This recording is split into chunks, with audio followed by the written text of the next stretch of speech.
Яа, тэгэхээр би энд ноён уулыг тусгай хамгаалтанд авах тухай асуудал яригдж байна. Гол зорилго нь гинт манай засгийн газар ноён ууланд хайртай болоод хамгаалтанд авч байгаа хэрэг биш байх гэж ойлгож байна. Би андуураагүй бол.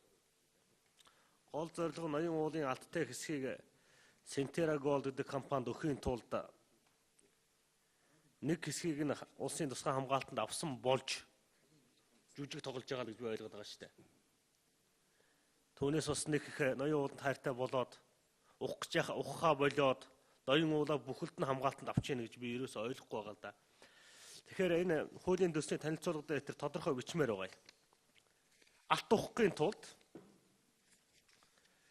дүр эсгэж, ард түмнээ хуурч нэг хэсгийг тусгай хамгаалтанд авах гэж байгаа маа ч гэдэг юм уу ингээд тодорхой бичиж танилцуулбал их ойлгомжтой болох гэдэг юм л да.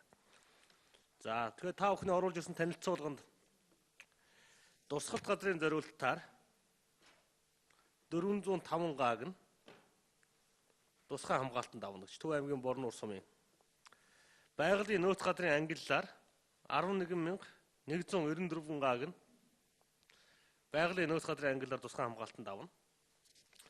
Энийг тусгай хамгаалтанд авсны дараа энэ нь нийт Монголын тусгай хамгаалалтын газар нутгийн 17.9% нь болно гэдэг мэдээлэл ирсэн байна. Энэ үнэн үү гэж. Энийг би асуув үнэн үү?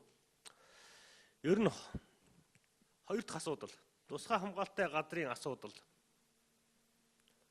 Аймгийн тусгай хэрэгцээнд авахд орон нутгийн иргэдийн санал бол нэн чухлаа. Тэр Сэлэн аймгийн Мандас сумынхан, Төв аймгийн Борнуур сумынхан иргэдийн санал санаачлага хүсэл мөрөөдөл энд бүрэн шингэж байгаа юу? Манай нэгдүгээр хүн буюу Монгол Улсын ерөнхийлөгч очоод ноён уулын асуудлыг ард түмнээс нь асуугаа шийдэрэй гэж хэлчихэд явсан. Ард түмэн тэгээд яг ухах гээд байна уу? Аль эсвэл бүгдийн тусгай хамгаалтанд ав гээд байна уу? Аль эсвэл хагасын тусгай хамгаалтанд аваад хагасыг ухах гэж хэлээд байна уу? Энэ дээр надад хариулт өгнө. Байгаль орчны сайд Батцэрэг гэж хүн болсон.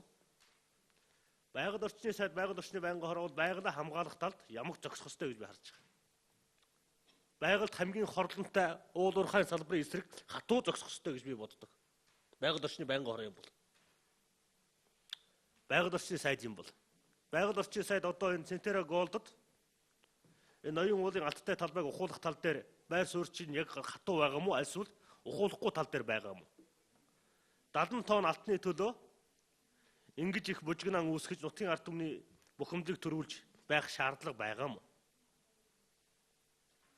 Хэдэн нинжа орчихсон байгаа учраас нинжанараа дийлэхгүй байгаа учраас ухах шаардлагатай боллоо гэж зарим улс төрчид яриад байгаа юм.